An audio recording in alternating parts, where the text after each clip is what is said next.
Hello and welcome to the Indie Dev Podcast. I'm your host, David Voiles, and this week we are joined by Amanda Lange. Amanda and I were peers at Microsoft before we took different roles last year. She now works as a Technical Evangelist on the academic team, where she partners with premier institutions across the United States and Canada to host hackathons, help design curriculum, and enable students to enter the workforce and immediately make a huge impact. Before this, however, Amanda was involved in academia as a professor, but also as a game developer. She worked at Schell Games in Pittsburgh, where she was a community manager on several projects. In addition to that, in the last several years, Amanda's been building games and workshops with Unity, Hololens, and Microsoft's Xbox. Amanda, thank you for joining us. Thanks, Dave. Great to be here. Likewise. I realized more in the last couple episodes I have more and more coworkers coming on. Oh, cool. That's why I sent you that message last week. Like, wait a minute, how have I never asked Amanda? This is like a slam dunk right here. And my blog, I don't update it as frequently as I used to because I've been busy writing other stuff. But I also blog for a website called taprepeatedly.com. Tap repeatedly. Oh, there we go. Yeah, with a dash in the middle. And I owe them a roundup for last year, which I haven't done yet. But I blog there. I blog there a little more frequently than on my personal blog. So there's two different places where I blog. Yep. Oh, I like that they have this little tap at random and it like just surfaces random. Oh, yeah, posts. Because I've written a ton of stuff for them over the years. Yeah. My most recent is that I was at PAX Unplugged in November, and I've got a half draft of my year in review for 2017. I usually do a year in review. I usually get it out like the first week of January, but I've been like slammed with other writing. So yeah, hey, life is time consuming. But yeah, well, they have a lot on here. Oh yeah, I usually write pretty semi-frequently for there. Even the tap at random article that popped up for me was the PSP. Is it gone? Yeah, I love that thing. Yeah, and there's a lot. This blog has been around for a really long time. It originally started out as a blog called For Fat Chicks, and it was all women reviewing games. And then it kind of got transferred over to now there's men as well. Yep. But I was not one of the original fat chicks. But I was a later addition to the blog. I think I started working with this group, and maybe best year for games of all time. It's not even close. This year, or no? Yeah. Yeah. So what was I going to say? Oh, I've been working for them for quite a few years now. So if you dig back through the archives, you're going to see a lot of little news posts from me and stuff like that. So my PAX West posts are there, and then there's older stuff, game reviews. Before I joined Microsoft, I used to review games more frequently. Now I'm careful, like, not to do too many reviews because I don't want to make it feel like, oh, she's just reviewing Microsoft stuff. Right. So I'm very careful about like disclosing that. Yeah, of course. I feel the same way. So how did you get started in all this? Like, I'm always curious as people's, trajectories over time. So you played games as a child, right? Absolutely. For my entire life. A lot of people will say that and not really mean it, but I'm pretty sure like I was born playing games on the computer. My earliest memories are from like the kind of computer that you would plug into the TV. So we had a TX Texas Instruments, and also the Commodore 64, which I actually still have. All right. And learning to code on those old machines, because you kind of back in the day you didn't have a game until you coded it yourself. Right. Yeah, and especially like European magazines, the computing ones, right? They'd have all the code in the back of the magazine you have to copy in. I have a whole stack of those, and I took them to MagFest and showed them off because there was a whole bunch of them. Like, you basically have to copy the code directly out and type it into whatever console. Now, the Texas Instruments, it also had a cartridge slot. So I was really obsessed with this game that was like about learning grammar. Like, it was the dumbest, but I was really, as a kid, I was learning to read. Yeah. And I was using this game as like my here's how I'm learning to read game. And then like Mario blew my mind, when that came out. The original Mario, I distinctly remember like, oh my God, you can walk off the side and there's like more world over there. Right. Because, the older games, there was just one screen at a time. But with Mario, there's like more world if you keep walking. And that was like totally exploded my brain. So if you're scrolling through my blog, I also do cosplay now. So I was just going to say that because I see you have Makato's dress over here. I did a Sailor Moon inspired ball gown. It was really fun. It was a good challenge for me. So I do a lot of different things. I dressed up as Princess Peach for MagFest this year. Yep. and had a really good time taking photos with all the other cosplayers. Is that on your Instagram here? It is on my Instagram. Okay. Yeah, you're like a jack of all trades. Let's see. I am a person who has many, many hobbies and has a hard time picking just one. Mm-hmm. Yeah. I get so excited by the possibility of doing something new and different and fun that I jump in and just do it. And usually I often bite off more than I can chew. So there's my Princess Peach. There should be I have some other photos. I think I put them on Facebook. I should upload them to Instagram as well. Yeah. And then there's a Cortana as well. Oh, that's what I thought this was. Yeah. Yeah, I did Cortana. Yeah, so there's a lot of different, and those are kitty pants that I bought, and I thought they were so cute. I travel a lot, so comfy pants are necessary. National Video Game Museum. Yeah, I went to the National Video Game Museum in Frisco, Texas. Awesome. How was it? It was very cool. They have a lot of cool stuff there. I was happy to see some stuff made by folks at Schell, where I used to briefly work. Was at the National Video Game Museum, which was really cool. And the funny thing is that I messaged him on Twitter, like, "Hey, did you know your music was in this museum?" He's like, "I didn't know that." Now he does. So, but all those crazy things that you find out. They have a really cool arcade there too. They have like an 80s style arcade where it's just all old games, and they have like the original Tempest and the original like Marble Madness type stuff in there. And they have the only time I've ever seen the Halcyon. Yeah. Which is an old home Laserdisc machine that was designed to run games like Dragon's Lair, but at home. Oh, awesome. Yeah, that's the only one that I think exists is at that museum. And I got some photos of that. I really should post more of those photos on my Instagram. What must that have cost? Holy cow. A lot. It was like, I want to say many hundreds of dollars, but in 1980s money. Right, which was like basically half of or double of what it is today. Right, so like thousands of dollars in today's money it would cost, and it really only had like 3 games, and they really weren't very good. No, not at all. But the idea behind it was that that would be the thing that changed. Those laser discs, they were a real flash in the pan, but at the time that's what everybody thought things were going to be, I think. Oh, definitely. And then even with all the disc-based systems after that, like TurboGrafx, Sega CD, 3DO. They have tons of cool stuff at that museum, though. It's definitely my folks live in Frisco, and they're like, well, there's one reason to come out here is they've got this video game museum where you can see all this video game stuff, and you'd be interested in that. So I went to that.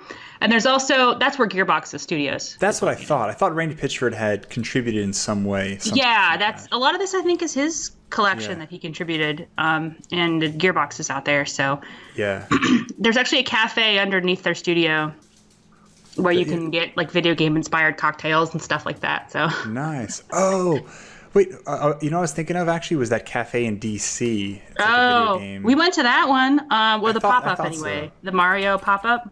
Yeah. That was really fun. We got some photos there. I did not have my Princess Peach dress on, but I got a Princess Peach cocktail.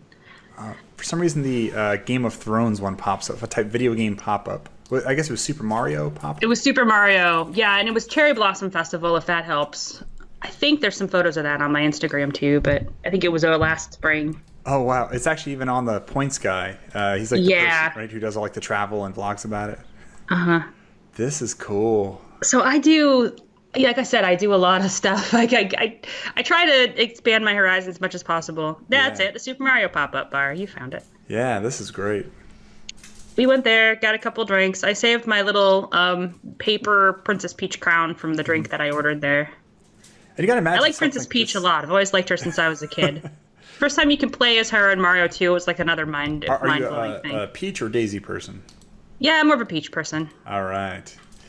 She's a classic. I don't hate Daisy, but Peach is just a classic. Yeah, let's see what the results show. Oh, there's even like Super Smash. You can play against both of them. Peach versus Daisy. Oh, versus Rosalina. I forgot about her. Yeah. Yeah, Rosalina is like the new. I like her. If I were to do another cosplay, she'd be lower on the list. I have a couple that I want to do. My husband has dared me to do a Samus. Oh, Samus would be awesome. Yeah, but I don't know how to make armor. So that's my other growth skill for this year. How do I make armor with foam, and can I make armor with foam and make it look halfway decent? So it's got to be a challenge. Samus was always my favorite as a kid too. I mean, just the fact that you could be a girl and you were badass and could do all that crazy stuff. Yeah, and I have a Samus Aran poster from Super Metroid, signed and numbered. They just re-released Metroid. Well, basically, I think it was a remake of the Game Boy version on 3DS last year, right? Oh yeah, I was gonna write about that in my Games of the Year write-up because I enjoy it, although it's super hard. I was surprised. I found it was very difficult compared to like Super Metroid. Maybe I'm just getting rusty, which is also a possibility. But I die a lot in Return of Samus. Yeah. Oh, that game is brutal. It's brutal. I've enjoyed it, but. It also, the pacing is weird too. Like sometimes you'll get into a boss fight and it'll be, why did it get so brutal all of a sudden? And then it just kind of whimpers out. That's me playing Monster Hunter right now. Oh yeah, how is that? People are saying good things. It's a blast, especially when you play online. The hard part is their matchmaking was designed by people who I guess have never done matchmaking before. Ooh, okay. So like the way you have to connect. You try to connect like through matchmaking and servers and filters, nothing ever returns or comes back. So you've got to actually create your own session. So when you log on to the game, you create a session. It'll give you an ID that's like 15 characters long, and you only get this by going to some like random corner of the world, clicking on a button. It'll give you the ID in the corner, and Weird. Then I go into Discord, type in the ID, and other people in Discord can then try to find it. And it's case sensitive too. I don't know why. No, so it makes it even harder. Yeah. I don't know why I feel like a lot of those, maybe it's just Japanese games, the matchmaking is weird. Like a lot of Nintendo games have like, oh, you have to have a friend code. It's like, why not just do it an easy way that exactly. If only we had like 20 years of matchmaking and online multiplayer to build upon. Right, and it's just like they have some random way that only works in certain countries and doesn't really work for. Oh well, I don't know. I've heard really, really good things. The character creator looks amazing. Oh, it is awesome. You have like a cat that follows you around everywhere. A palico. Oh, that's awesome. I'm trying not to. Because I am so busy and because I have so much on my plate, I am basically only dedicating 1 week a day to one day a week to video games. Mm-hmm. And I don't. If I get another video game, then that's one more thing that I gotta do. I still haven't done Breath of the Wild yet. Goodbye 100 hours. Right, which is everybody's saying you have to do Breath of the Wild, and it's really long. So okay, I have to make time for that. Right now, I am playing Nier Automata. Ah, okay. I didn't mean to pick that one up too. It feels like it's kind of a shmup in many ways. It's interesting. I'm streaming it either Mondays or Wednesdays, depending on what day I can carve out. Where can they find you streaming at? I'll stream tonight. My stream is Lita Gemini, which is the same as my Xbox Live, which is the same as my. That's like a handle of two characters smashed together. That I like Lita, Lita, because it's a short name, which means anytime I play an RPG, I can easily stick that in there no matter where I stick it. Yep. And it's originally like from the Sailor Jupiter English version, which is who I use as my mascot. And there was another character in RPG that I used that name for, so it kind of stuck. Lita Gemini is offline. Come back soon. Yeah, I'm offline now, but I will be online tonight. All right. And I've been playing Nier on stream. It's interesting because people do stop by because they're like, oh, you haven't actually played it yet. I'm like, nah, I'm just getting started. I'm only about 12 hours into it. Yep. And although people have spoiled little bits and pieces for me, and they haven't told me the whole gimmick, but my understanding is that you play it multiple times. And okay. So it's not necessarily a long game in one sitting, but you have to beat it 3 or 4 times to get the real ending. Right. And I'm really into that gimmick. I know that it's not always everybody's favorite, but I really like that in a design. I'm a big fan of the games that are designed with that in mind from the start. It's got 9 out of 10 on Steam too, so people seem to like it. Oh, people do like it. Yeah, it's weird. It has some shmup elements. Yep. And it has some beat 'em up elements, like a Kick Punch Bayonetta style beat 'em up. It runs like silky smooth 60 frames a second too. Yes, it's beautiful. The graphics are terrific. The character designs are very stylized. They're very like, this is anime cosplay taken to the extreme. Yeah. With the white hair and the black outfits and the high heels everywhere you go and giant swords.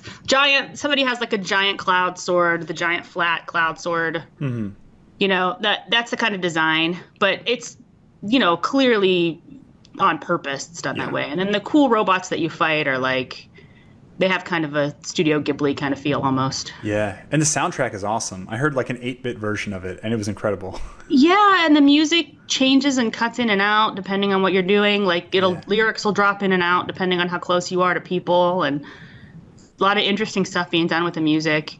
Yeah. Have you played what is the word I'm thinking for? It was a PS2 game that later got a re-release on PS3. Shadow of the Colossus. Yeah, amazing game. I was a big fan of that game. The music works the same way too, where the interactive, it changes contextually. Yeah, that was really cool seeing that. Absolutely, yeah, that was awesome. And Nier does the same thing. A little more of it. There's a lot more different soundtrack objects and more songs, and they change and little bits and pieces drop out. I mean, that's not really even Super Mario World did that gimmick actually, if you think about it. Oh yeah, because anytime you were on Yoshi, he had a drum beat, and that would drop in the back, and then it drop out. That was really cool how they handled that too. So little things like that. I don't know how to compose music, but I'm working on relearning how to play music on piano. For Christmas, I got the Legend of Zelda songbooks, so that's what I've been drilling lately. Oh, nice. Hey, so we briefly touched on how you got started, and then sure. Well, I guess I should go back to that, huh? Yeah. I started out by I was a gamer for a long time as a kid, and internet started to pop up. I was a big fan of Doom when that came out in the 90s, and about then was when I realized that hey, like Doom is set up where you can hack it, and build your own levels and stuff. And it kind of brought around the idea like, oh, you can mod games, you can take games and you can change them. And I started just pulling apart, things on the computer and trying to figure out how software worked. And I also got around that same time into making websites because I was interested in, learning how to code HTML and, make my own web page and stuff like that. And my first web page ever was a Ninja Turtles fan page. Which is one of the things that I tell students, like, don't feel embarrassed if the first thing you make is a dumb thing, because like you're just learning how to make something. It doesn't have to change the world. But it was actually a really good experience because I got to meet, like, email and ask some of the people that worked on the Ninja Turtles cartoon. Because I'm always like this, like when I'm interested in something and learning more about it, I just ask people. I'm fearless like that. Yeah, that's good. It's a good trait to have. When I retweeted like that Ninja Turtles thing, I was like, well, TMNT is one of the reasons I'm still in tech. Yeah. So Ninja Turtles at the Met. Yeah, Michelangelo went to the Met recently, and I laughed when I tweeted that, and I'm like, yeah, when I was a kid, that was a big part of my life. But the truth is that like I still like the Ninja Turtles. I still have like Ninja Turtles artwork and signed comic books, and like I'm a Turtles fan, like not even low key. So. But I made that website as a kid, and I just emailed people that worked on the cartoon, like, to ask them questions and, like, talk to one of the writers briefly and, like, talk to the voice actors and stuff. And I posted, like, interviews with them and, like, because I was just curious, like, about that cartoon. And also through the process, like, did HTML. I was working with another person. We were buddies on AOL, and we made this big sprawling fan site on GeoCities, which, if you remember, GeoCities was, like, the free host for whatever, there was a whole TV section. So the whole point was you made a fan site for whatever TV show you were a fan of. Yeah, it looks like, I guess Yahoo had bought them at some point. But yeah, people had like GeoCities, Angel Fire. Yeah. Just looking at how bad these things looked.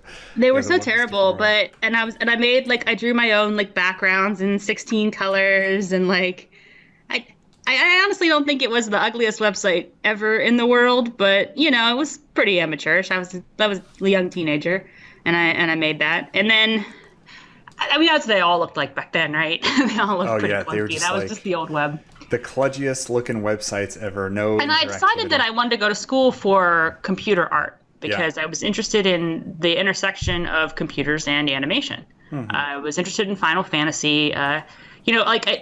I want to say that 8 was very formative to me. I know people usually cite 7, but which 7 was, I was like, okay, 7's interesting. And then 8 came out, and it was like, oh, look all the cool graphics in this game. Like, oh yeah, definitely.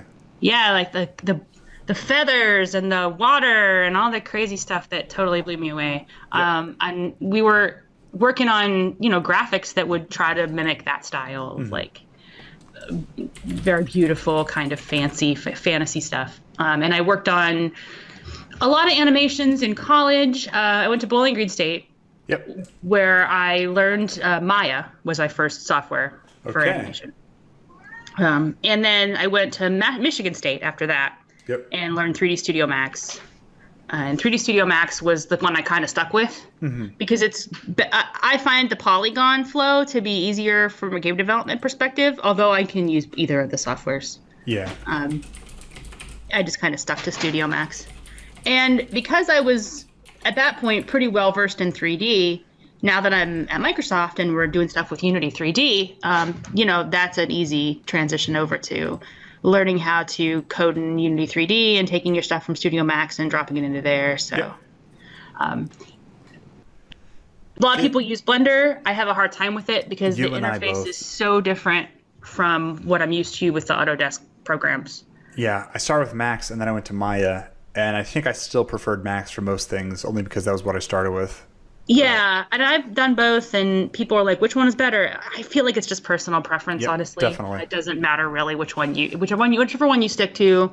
And ZBrush is good. I took a correspondence course when I got out of one of my jobs, and I had a couple months off, and I took a course to do ZBrush and up those skills a little bit because that's a fun program. It's hard. That's got a different learning curve, though. It's way more art focused. Like you almost have to be an artist to use ZBrush.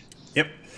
And I know at least for Maya price. What I like about ZBrush is it's very affordable. Yeah, definitely. I bought a perpetual license for like $300 7 years ago, and it's still good. Oh, that's awesome. Yeah, because I know a lot of them were trying to switch over to like subscription cloud services. Right, and you pay every year. Like I have an Adobe subscription because I probably should cancel it. I haven't used Photoshop in a long time. I was using it to edit video. When I was doing video. So if I go back to video this year, then Adobe subscription will be worthwhile. But definitely. Maya used to cost, I think, between $3,000 and $5,000. Yeah, which people wonder why do video games cost so much? Well, the tools. You got to get a Maya license for every single person in your studio that needs it. Yeah, right there seriously. off the top, you get that's spending that much money. And You the Kickstarter, you got to think about the professional Maya license. Yep. Now for 1 year, it's $1,500. Yeah. It adds up. It adds up fast. So yeah, you got to spend money to make money. Yeah, you sure do. But yeah, now it's more on a subscription service, a 3-year for $4,000, which is not that different from what it was before because it used to be that you'd buy your license for a limited time. Right. The licenses expire in Maya. But I got a perpetual ZBrush, so I lucked out there because that was like, yay, I can use this forever. And it's great too. They still send me the updates. Oh, nice. That's definitely the way to do it. Is that a cat in the background?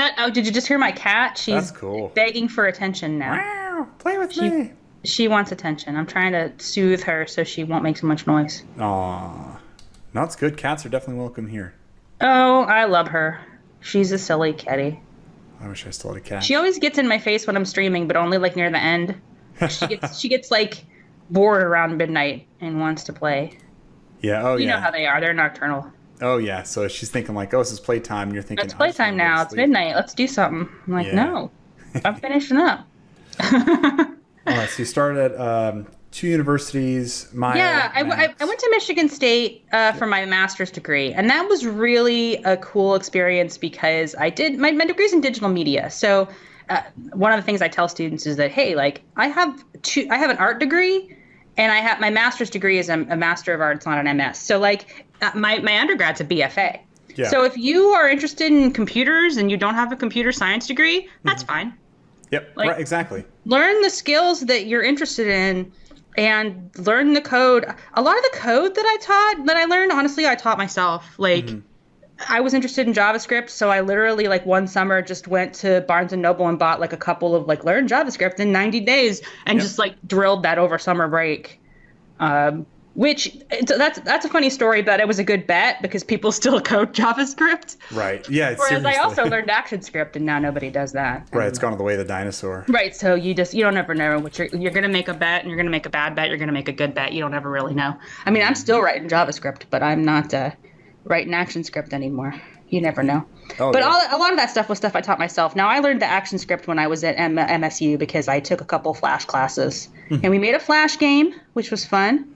And then I learned how to do that. And then I made a couple games in other broken stuff, like Macromedia Director. You could make games in that, which I made a game in Macromedia Director. And it was one of my student projects. And I also did a lot of modding. One of the things that was interesting was they were just getting started with some of their labs that were like studying games. And I worked with the Mind Lab and the Gel Lab, which the Gel Lab isn't still there. And they're the games and for entertainment and learning. I believe that's what that stands for. Okay. And I worked on one of their first games, which was a game to teach science to young girls, which was fun. Oh, nice. And with the Mind Lab, I did some modding because they were interested in modding games for research purposes, like changing one or two things about the game and then seeing how that affected people's experience with the game. Yep. So some of those studies where they ask about like violence in games or like how does the blood color affect people's reaction, or I worked on some of those studies. Okay. All right. At Michigan State.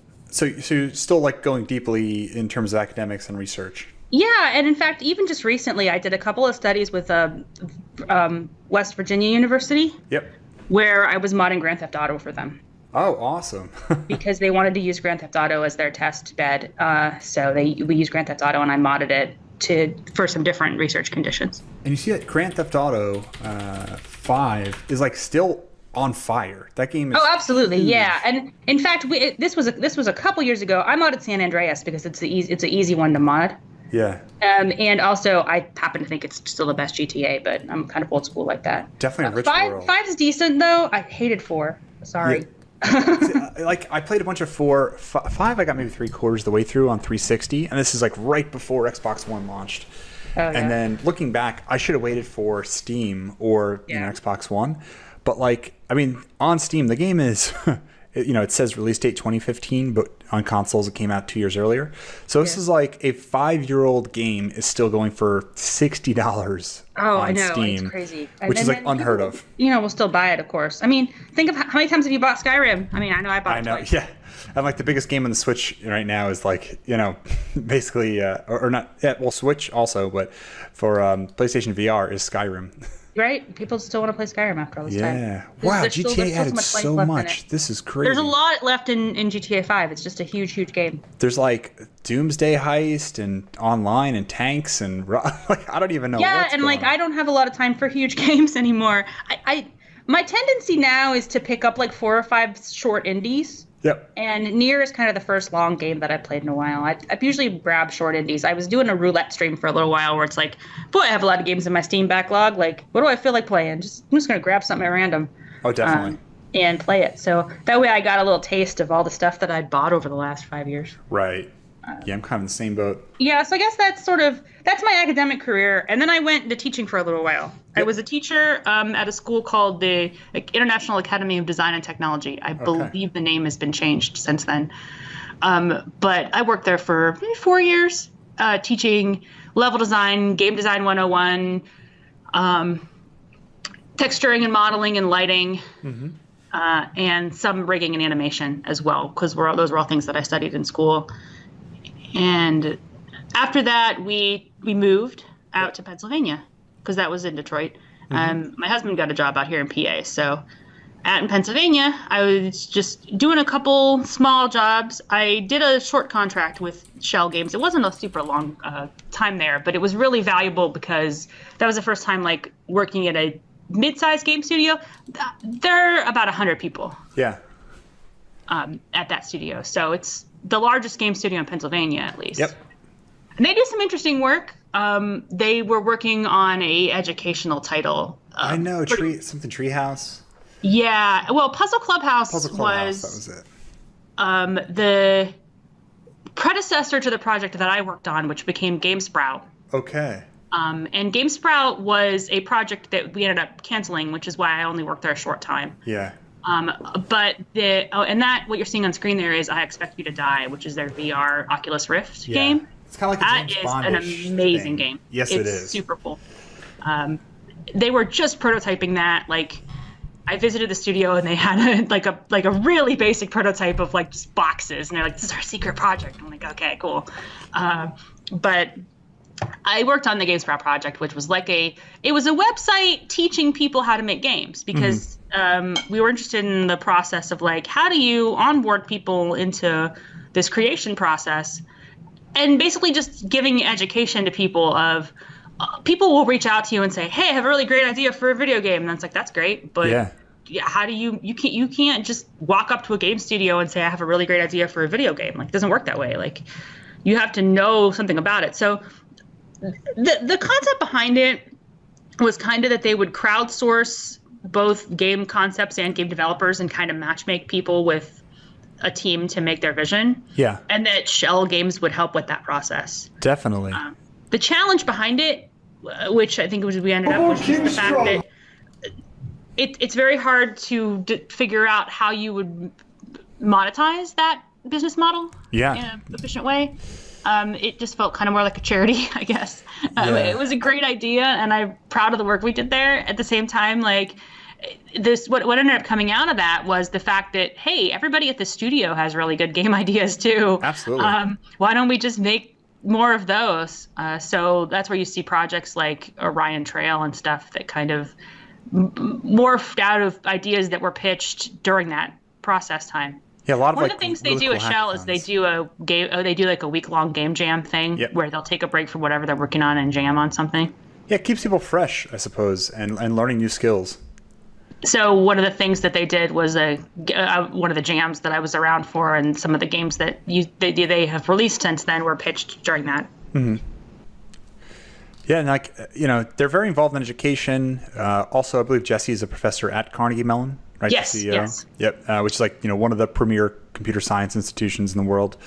And he works with the ETC, which is their entertainment technology division, and I'm still sometimes talking with them at the ETC. They have done some great HoloLens work at the ETC. Oh, nice. So one of the things that the one that won the Unity Prize that I may have mentioned from Unity and Microsoft was a piano teaching application that was out of the ETC at Carnegie Mellon. Yeah. They have a really active blog on Schell Games too. Yeah, they do. They're really, really big on outreach to teaching to people how they make their stuff, which is absolutely. It's very. Oh, they're very open about their dev process in a lot of ways, and they have a lot of open studio tours. They bring in students. They bring in interns. Yep. It's a cool place.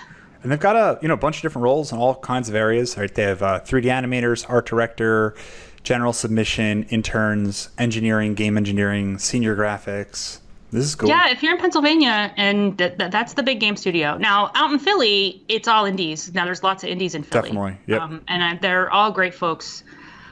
Very small groups. I mean, you've got PHL Collective. How many people? 7 people? Yeah, probably about 7 at this point. And the guys at Cypher Prime, there's 2 of them, but they expand and contract depending on how many, what they're working on, and a lot of 2-person, 3-person companies working on small projects. Then a really great community, which is the Philly Game Mechanics. Yep. And they have meetings once a week out at Indie Hall if you're in Philly. Oh, it's been a while. I wasn't sure if they were still doing those. Yeah, they changed their branding, but they're still doing the meetings. That's awesome. Yeah, I was out there. I did not make it to Global Game Jam this year. I had too much other work to do. And what do they call this now? Philly Game Mechanics. Okay. Let's look for this. Oh yeah, look at this, Philly Game Mechanics. Yeah, they've got a big community. Sean runs that. Oh, awesome. Yeah, Sean Pierre. Yeah, and he was one of the faces behind Philly. What did they call him before? He was interviewed just recently as one of the faces of Philly indie game development. Absolutely. Yeah, he is fantastic. Have you had Sean on the call yet? No, I really need to. You gotta do that. As I'm doing this more and more, I've realized there's so many slam dunks and great people to have on here that I know, and I just haven't thought to even bring them on. I did interview him for Tap Repeatedly, so you can dig that out. But when I was for a while for Tap Repeatedly, what I was doing was going to local indie game meetups and just interviewing interesting people. Yeah. And that was a fun project. I just talked to people about whatever they were making. I feel like one of the things that I'm proudest of that I've done with Tap Repeatedly is digging out games that people haven't heard of yet and talking about them, because I've gotten that feedback like, well, if I want to know about games I haven't heard of yet, that's the website that I go to. Yep. And that's a great feeling to hear people are using it. Like, even if we don't post like as often, the posts there are about stuff that's both cool and fresh that you maybe haven't heard of yet. Not always. I mean, I do write about the usual suspects too, but everybody on the site is very interested in stuff a little bit more on the fringe. And that's a good feeling when people are like, yeah, you're one of the only people talking about, whatever blog game. Yeah, this is cool. The space is big too. Yeah, this is their. Yeah, they also made an arcade machine recently. Have you seen that? I saw it at MagFest. They had it at MagFest. Yeah. Yeah, the Phillytron. It looks really good. Definitely. This is cool. Yeah. So basically, when I came out to Pennsylvania, this is the true story. This is how I ended up at Microsoft. I didn't know anybody because we had moved from my husband's job. My husband, Ryan, is a professor. He works at Alvernia University, which is in Reading. So we were living in Reading, and I didn't know anybody. And so I said, well, I guess I'll just do the Global Game Jam. Yeah. Because I had done the Global Game Jam when I was teaching in Detroit. I had done it with the students. Yeah. And made 2 games at the Global Game Jam, and it was fun. Oh, I made 1 game there, and I made 1 game in Harrisburg, which is where I went out on a limb. Like, I'm just like, all right, I'm going to go to Global Game Jam and meet some people, hopefully. Which just passed this last weekend. It just this last weekend, yep. And like I said, I couldn't make it this year. I just had too much on my plate, but I wanted to, but there's just a lot to do right now. Yeah. I think it's the same weekend every year, because I saw on Facebook. It's in January. Pop up 5 years ago the other day. Sometimes a little earlier. Sometimes, but usually it's near end of January. Yep. When school has started is an ideal time, because that way the students are in school and a lot of students can do Global Game Jam. Yeah. A lot of companies. GitHub, CryEngine, Amazon. Oh, absolutely, yeah. NYU. Microsoft was sponsoring, or at least helping, with the Harrisburg site that year. And that was where I met Lindsay, who was who was the technical evangelist at the time. So, and then right after that was when I got the job at Schell. Ah, okay. So, well, not right after that. There was a little time in between. But basically, for a while, my husband and I were living in separate apartments because I was working in Pittsburgh and he was working in Reading. But I really wanted to work on this game project, so we kind of made that sacrifice. And in between that, I also worked at another company in Leesport, which is not too far from Reading. Yeah. And we were doing apps, game apps, web apps, and Facebook game, which I worked on for a little while. So that was different. That was back when Facebook games were still kind of a big thing. Okay. So that's like, and then after that is when I went to Pittsburgh for about 6 months. Yeah. And right as that was ending, Lindsay said she was moving on to another role, and so that was how that job opened up. So if other people were to follow your steps, what would you say? My steps are weird to follow. There's no, it's not a direct career path. I've done a lot of odd jobs, and I'm kind of glossing over a lot of weird odd jobs that I've done. Like I've done freelance web design, or I've done small contract stuff. I've done consulting, like little bits and pieces here and there. Just to get by, and then finally kind of landed on Microsoft. Oh, the big thing that I would say is, like, nothing beats being there. Absolutely. Like, get out of the house and just go. Yep. And just shake hands and meet people. That has never, and you don't always feel like doing it, and sometimes you're tired and you can't make it happen, but nothing, if you can do one thing, if you can get up and go somewhere, to a meetup, to a game conference. I've been to GDC 4 or 5 times. I won't be making it this year. But I did speak there once, which was like a big dream of mine. So I was excited about that. I've been to PAX. I've been to Indiecade. I've gone to a lot of places. And the opportunities to connect with people really only happen in person. As tempting as it is to like live your life online these days, yes, it will drain your spirit to do that. Absolutely.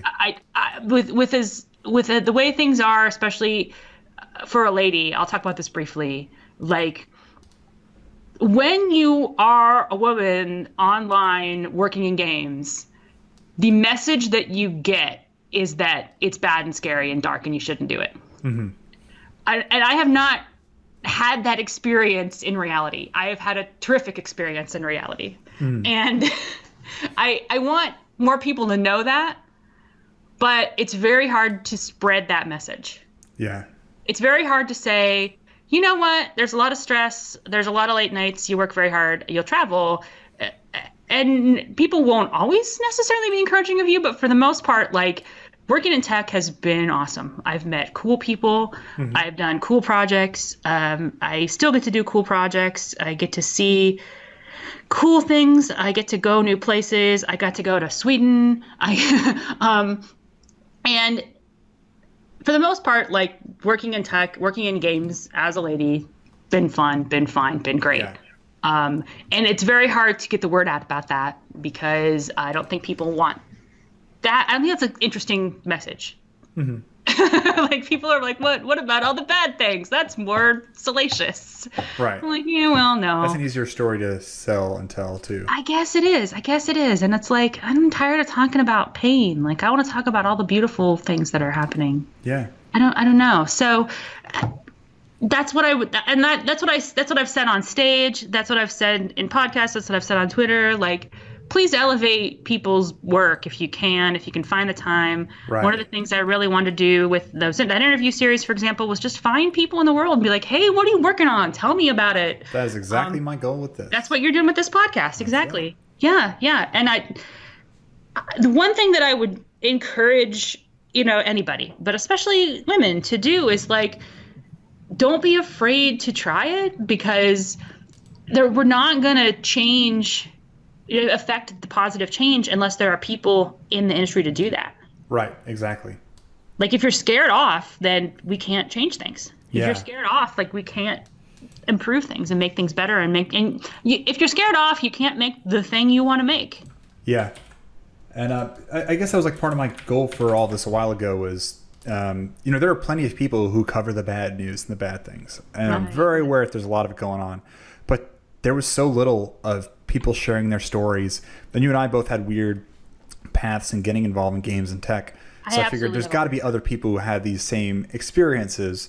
And then sure enough, there are many, many, many people. So that's my job, is to kind of have people showcase their stories. Yeah, and my story is not a straightforward one. It's like I did a little of this, I did a little of that, and now I'm at Microsoft. Which is maybe not the most direct through line. But I do think that, like, when I talk to students especially and talk about, like, hey, here's the passion projects I worked on over the years, and, like, here's what I'm interested in, they see that it's not typical, right? Like, I'm interested in sewing, and I want to make that part of what I do. What you can highlight. So what's next for you now? So right now I'm working on a book, which I am really crunching on. I'm at crunch time for that. It's going to be done in spring. So, that's going to be like a big chunk of my time for the next few weeks and next few months, perhaps. I'm also streaming on Twitch when I can get a break. So we have 2 streams. I'm working with a friend of mine, Amber, who streams a lot. Her stream name is Elia on Twitch. Okay. And she streams a lot. She's streaming almost every day. She takes Saturdays off. Yeah. On Sundays, we stream Dungeons and Dragons at her house, and it gets cross-streamed to my Twitch. I'm the DM. I've been the DM for a long time because I enjoy DMing. I like the feeling of creativity. I was able to go out to Dungeons and Dragons and meet the people who work on it last year. Yeah, that's right. They gave me some cool swag and some module stuff to run. So we're running the newest module, which is the Tomb of Annihilation. It's been fun. It's been crazy. We played yesterday, and we had a very good session full of both, like, frustration and triumph, which is good, like a lot of they were really challenged, and at the end, when they finally, like, figured the puzzle out and got the thing, and there's a good, like, release of tension, and it was very fun. So we had a good time. That is Sundays.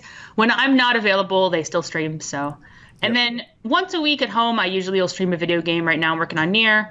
It'll probably be Zelda after I finish Nier, provided I can get myself a capture card. We're also doing a stream for charity in February. And that's going to be the whole gang streaming whatever. My goal there is to play something from my weird games collection because I have a lot of. I was going to say, you've got to have quite a few of those. I have a lot of weird games. Ryan is voting for Princess Tomato in the Salad Kingdom, which. Okay. If you ever played Princess Tomato in the Salad Kingdom. I don't believe I have. Many people have not, but it is an old.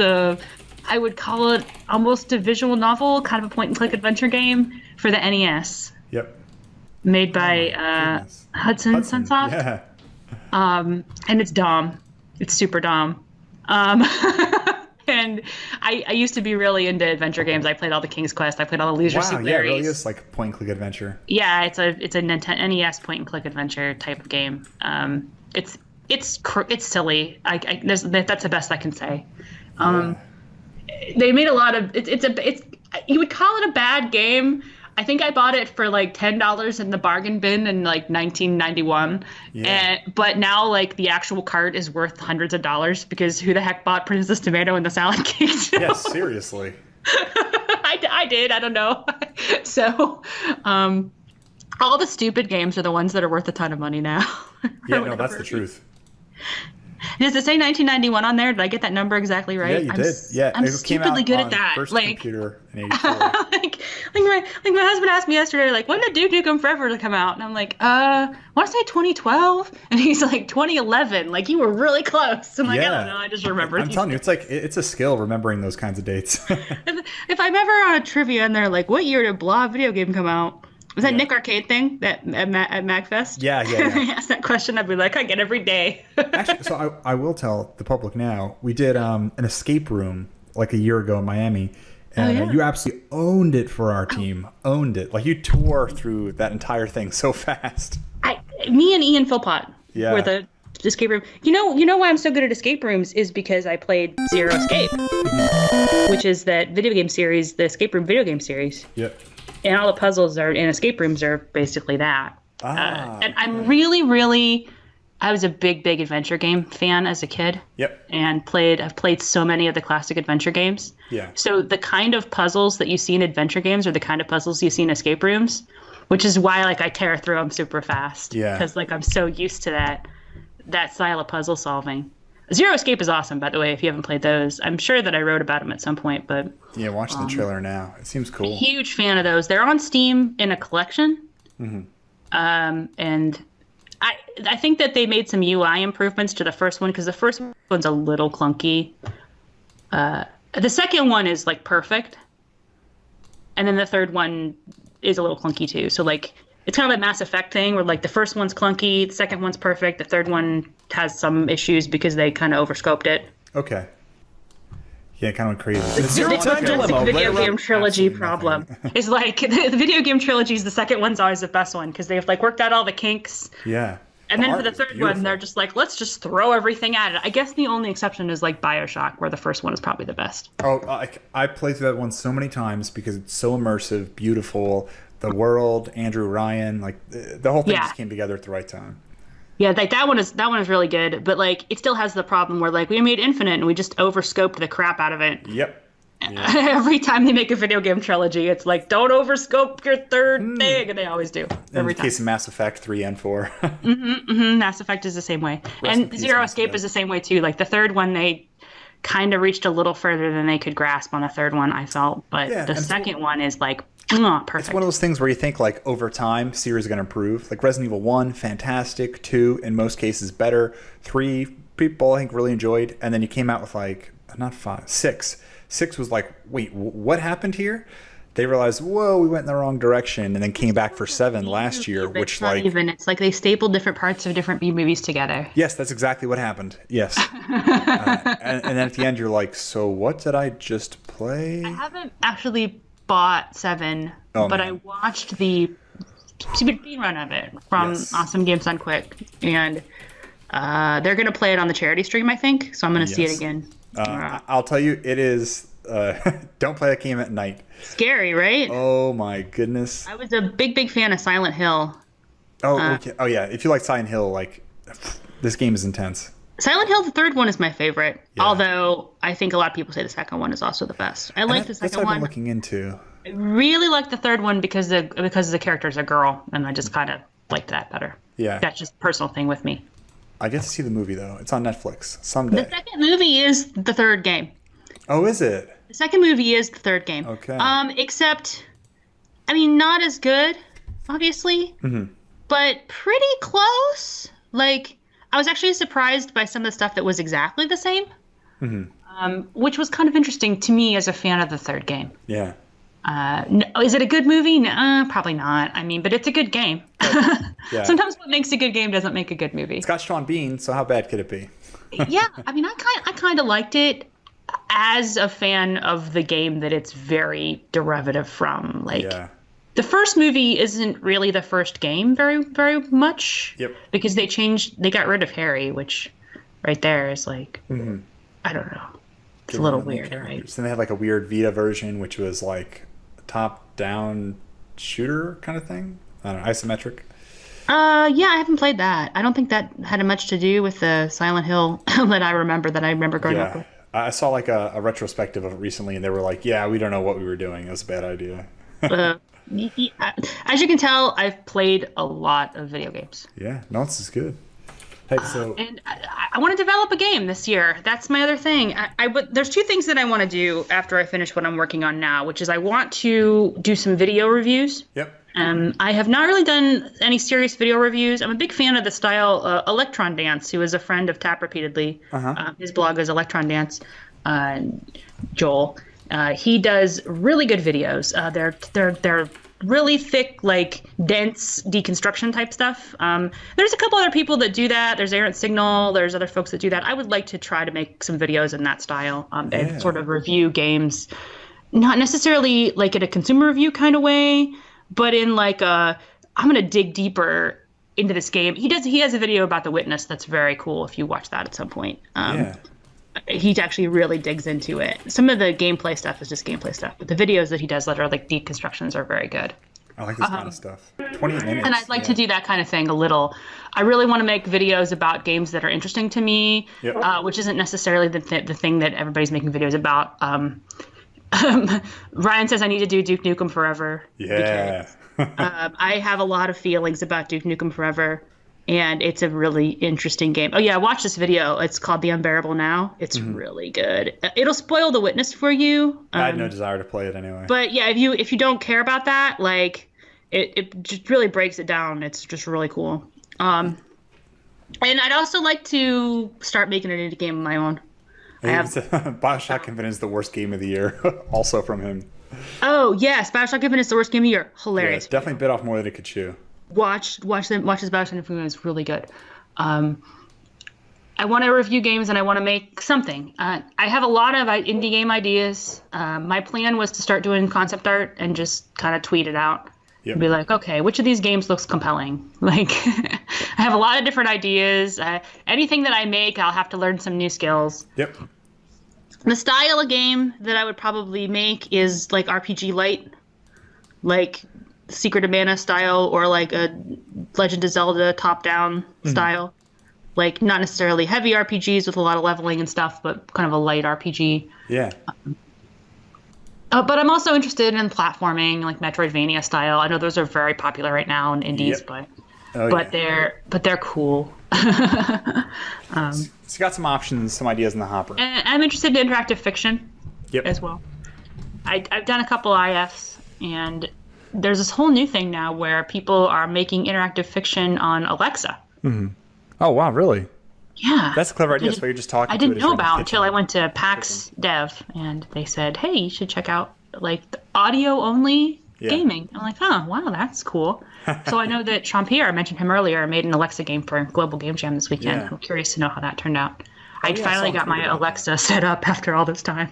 I think I had the Echo sitting around for a year and forgot about it. And I was like, all right. I've got something to look at now. There's so many things. There's so much stuff out there. I know. So many things in so little time.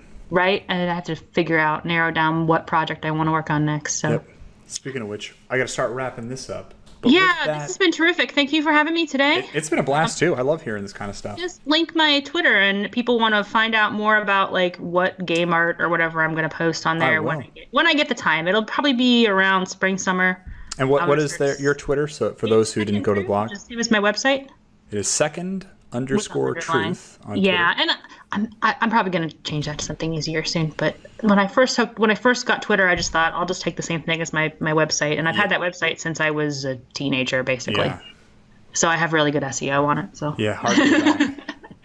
And then, so find you at Second Truth. On Twitch, it's Lita Gemini, Lita. Yeah, that's my typical handle on all my gaming stuff. So that's my Blizzard. That's my Xbox. That's my all that good stuff. And before you get off the hook, I have a question for you. This is from our previous guest, who you also know, Sarah Sexton. Oh, hey, Sarah. Sarah's cool. And she had asked, do you have a mentor or role model who inspires you? If so, who and how? Great question. So lots of people. I will shout out one person in particular, which is that when I was at Schell, I got the chance to meet with Sherry Grainer Ray, who worked on gender inclusive game design, and was one of the earlier pioneers in the whole women in gaming movement. Okay. And worked with a lot of the older studios that were doing women in games. I got to work with Heidi McDonald as well. She's also awesome. She's now working at a place called I Thrive. They're terrific ladies. But Sherry was a wealth of career advice and a City of Heroes fan, which is how we initially bonded and talked over. And so I'd love to shout her out because she's a big inspiration to me. Working with Jesse Schell was also amazing. Yeah. And I would say, if you have the opportunity to chat with Jesse, he's a real smart guy. Absolutely. That's another person that has definitely, inspired me. And I was, it was one of those I can't believe I get to work with Jesse Schell, even if it's for a short amount of time, because his book is incredibly cool. Yes. So read his book about the game design book of lenses. You'll learn a lot from that. And one of the people that just took game design and made it accessible as an art form. Absolutely. Not just programming, but game design. Yep. So that's 3 people that I mentioned. So hopefully that's enough to chew on for now. No, that's good. And I worked with Heidi McDonald. I worked with her on a book called Digital Love and Romance. Digital Love and Romance. Yeah, we did. She wrote a book. Everybody has a chapter. It's a book about romance in games. Yeah. I wrote about Stardew Valley because that was a game that I spent a lot of time in. If you haven't played that, it's on Switch now. Sexuality and Gaming, edited by Heidi McDonald. This is nice. It's cool. It's cool volume. There's a lot in there. There's stuff about Mass Effect, stuff about BioWare. I wanted to take a different route and write about an indie game, so I did a quick email interview with the developer of Stardew Valley, who's a really cool dude. Yeah. One guy made Stardew Valley. I know. Yeah, he slaved over that for a long time. 5 years. Yeah. There's an article on Gamma Sutra about it. So now you've answered last week's question. Do you have a question for who's going to be on the next show? Oh, great question. Who? Do we know who, or it's just a random question? Not yet. Okay. It can be anything to do with gaming, entertainment, multimedia. Okay. Here's a question for whoever your next guest is. Yep. Gaming question. If you could only play one game for the rest of your life, what would that game be? If you could only play one game for the rest of your life, what would it be? Very good question. Now, we can't answer this as much as I'd like to. We can't. But the next guest will answer that question. Yes. And my purpose of not telling you this beforehand was kind of catch you off guard, so you have to think on your feet and come up with a creative question, which you did.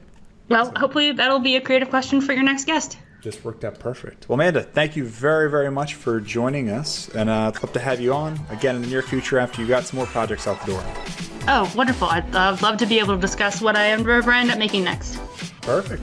I will see you later then. All right.